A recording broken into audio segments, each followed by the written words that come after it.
Hey guys, what's going on? Welcome to Double Chen News. Let me ask you something. Should it be Double Chen Show News or Double Chen News? I like Double Chen News. You like that? I like that. It sounds better, doesn't it? Nice. Doesn't it sound better, guys? Double DCN. Chen News. DCN. It sounds like a major network. Yeah. Like DCN. Yeah, and also we want to say that this does not interfere with our current other episodes of Advice and things like that. We just want to bring you, because me and Mike read the news all the time. I mean, between us, we read so much news from different news agencies, so we want to bring you stuff that's interesting and relevant and entertaining. Yes, that's right. And we always have a comment or a perspective we want to share with you. And we want to hear from you as well. So share with us your opinions about everything we talk about on the Double Chen Facebook page or at the comments below. So here we go. This is a interesting story. We talk a lot about Chinese tourism and Chinese tourists and their rather rude behavior around the world. Absolutely. This is surprising because, I mean, they're talking about it and it's in China, or it's on this island, Hainan, which is a small island off the coast of South China. I mean, to me, this is kind of strange. Why is this making news? Because doesn't this stuff happen in China all the time? Yeah, but it's not good. Right. Well, so tell them about what's going on. Okay, so basically people have taken some photos at a water fountain, like a touristy water fountain. Let's say like the one in Central Park. Yeah. And let's say you went to Central Park and all of a sudden you see people just sitting there washing their feet in that fountain. How would you react? That's kind of like what happened here. Yeah, and maybe like look at this person. They're in the peacock dress. She looks like she's just getting a foot massage in the water. She's like, I'm gonna put it here for I don't know, like 20 minutes and let the bubbles take. But I mean, this is horrible. I think, and this is exactly what. There's news all over China about how they even want their tourists to behave well outside because it makes China look bad. But look, that's what it is. You know, ever since the Cultural Revolution. You know, social etiquette. There is no social etiquette. People spit, people defecate. I gotta tell you something. So I went to a coffee shop. You know, I love my coffee shops. Yes, you do. There was a Western girl giving me a coffee, and somehow we got into like a conversation. Oh, I was like, man, I need to go to the bathroom. She's like, making a joke, like, why don't you go on the street? And I was like, you know, they do that in China. And she goes, I know, I've seen it. And I'm like. And she was like not fazed by it because she's like, that's what they do. I'm like, were you in Chinatown? No, I was in America. I was in like a nice coffee shop. Okay. Yeah. So even my point is, even some random girl from a local New York coffee shop thinks that it's not a big deal for Chinese tourists to behave a certain way, which is horrible. Yeah, it sucks. It's horrible. And the story said they also washed their shoes. Oh my gosh. Oh my God. Why would you wash your shoes? Seriously, why would you wash your shoes? Like they're gonna be soggy. No. It's probably because they're wearing like sandals or something. Oh. Because it looks like the summer. Oh my Lord. Seriously, you know, like how low can you go? Like honestly, if I was walking through Central Park, the example I gave before, and I saw like a Chinese person washing their feet, I would, as a responsible Chinese person, go up to that person and be like, hey, come on, man.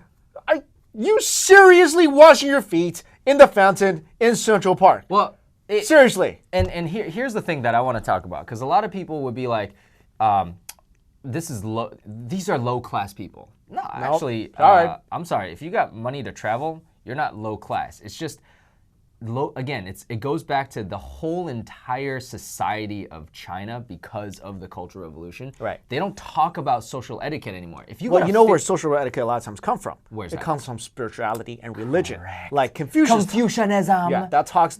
So the whole entire principle of Confucianism is based on filial piety. It's based on manners, good manners, upholding yourself as an upright citizen in society. I dare people right now. I did this yesterday. I was in Fifth Avenue. You go to Fifth Avenue, most of it is now Chinese tourists, and you could tell who the Chinese mainland tourists are and who, say, the Korean or Japanese tourists are. And this is not bashing Chinese people, no, okay? Like, because they don't have any social etiquette. They're screaming, they're cutting lines, they're like, it's just like, dude, like, come on. Yeah, you know what I hate? You know what I hate in Chinatown? What's that? This always happens to me. Okay. If I'm in a food stall, right, and I often am. Okay. There's always somebody that cuts in front of me. Yeah. Always. Yeah. To the point where now I used to, when I first moved to New York, Yeah. I would not say anything. You wouldn't say anything? I wouldn't say anything. Really? Because I came from the Midwest. I'm just like, yeah. okay, well, whatever. Now you'll. No, I actually, just like last week, Yeah. someone came up. I was waiting in line for my cha shao, and some guy like basically walks like, and he's like standing behind me. And he like walks in front of me, and then he started going, hey, I'm like, hey, Really? hey, buddy. Wait, in Chinese though. No, I said, 朋友, 朋友. No, I said, when I get like when I get excited, I can't think in Chinese. Right. So I'm like, hey, buddy, get in line. I said it, but he understood. So Did he he like understand? I don't know. He didn't, he didn't end up getting in front of me, but. It's something like it's just kind of a shame that we always have to say that. And it's always Chinese people. Okay, I'm Chinese, he's Chinese. There's a lot of Chinese out there. We're not trying to be like, Chinese people, blah. Look, let's admit that this is an issue. Let's know why. Going back to what you said, why it is happening. Right. And let's correct it. Yeah. Let's not sit here and be like, stop bashing Chinese. shut up. Stop it. You're like making us lose face. No. There's a big population of Chinese people out there making all of us lose face. Exactly. It's not me. Dude, I was walking down Chinatown. I spent whole last week in Chinatown. And in Chinatown, you really have to develop what I call loogie instincts. Let me explain, right? Because Chinese people are hucking loogies all over the place. Right? So I have this instinct where, and there's a guy in front of you, and I hear it, and I see his head turn, and if I don't stop myself, I get a loogie on my foot. So I develop this like spider sense where I'm like, oh, stop, boom, I can keep walking. And it's horrible. Related to that, there's another story about a famous spring in Hainan, and it's a spring. Okay, oh, God. It's a spring. It's a place where tourists go and throw coins in a wishing well type place. Okay, it's not a bathhouse. Take a look at these pictures. My favorite is this like large lady. Diving into not just diving, she's about to belly flop into the water. Oh my God. Is that even safe? And this also goes back to like, because there's so many people in China, there's definitely a mob mentality, right? When people see that everyone's doing it, it's somehow like they don't have common sense. They're just like, oh, if everyone does it, I'll do it. And that also goes back to like, again, like during the Cultural Revolution. It's like, people are like, oh, yeah, those people are bad. Those people who are intellectuals. So I want to be a part of the crowd. I don't want to stand out. I don't want to get bashed on myself. It's pretty stupid. It's sad. Just thought of a solution. What's that? All right, so you know how in America, there's people that protest, like people wearing fur. Right? So they have a no fur sign. It's like a whole group of people. They harass you, right? What if in China or in America, you had these etiquette groups where you see Chinese tourists do these things and you go up to them and it's like, hey, stop being a tu hao. I've kind of done that before. You've done that? Once, because I was at the Grand Canyon. Okay. I love the Grand Canyon.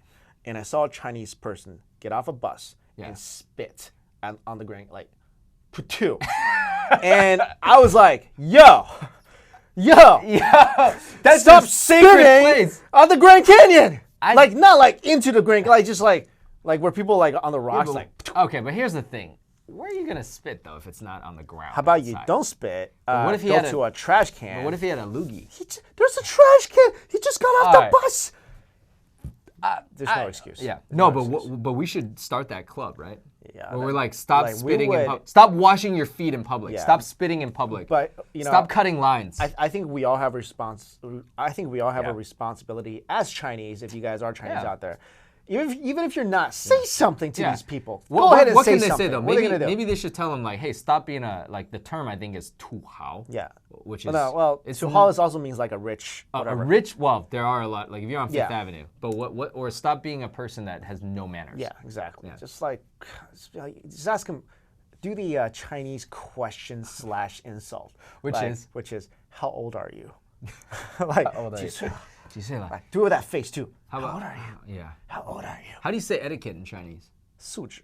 你有没有素质? Yeah. Can you say that? But you make it sound like 你有没有数字, which is like numbers. Oh, I gotta that. 素质. What if I just said that and I said it wrong? Yeah, people on the street would be like, what are you talking about? I have numbers. What? What are you talking about? All right, guys. Thanks for watching. Say ya. Peace.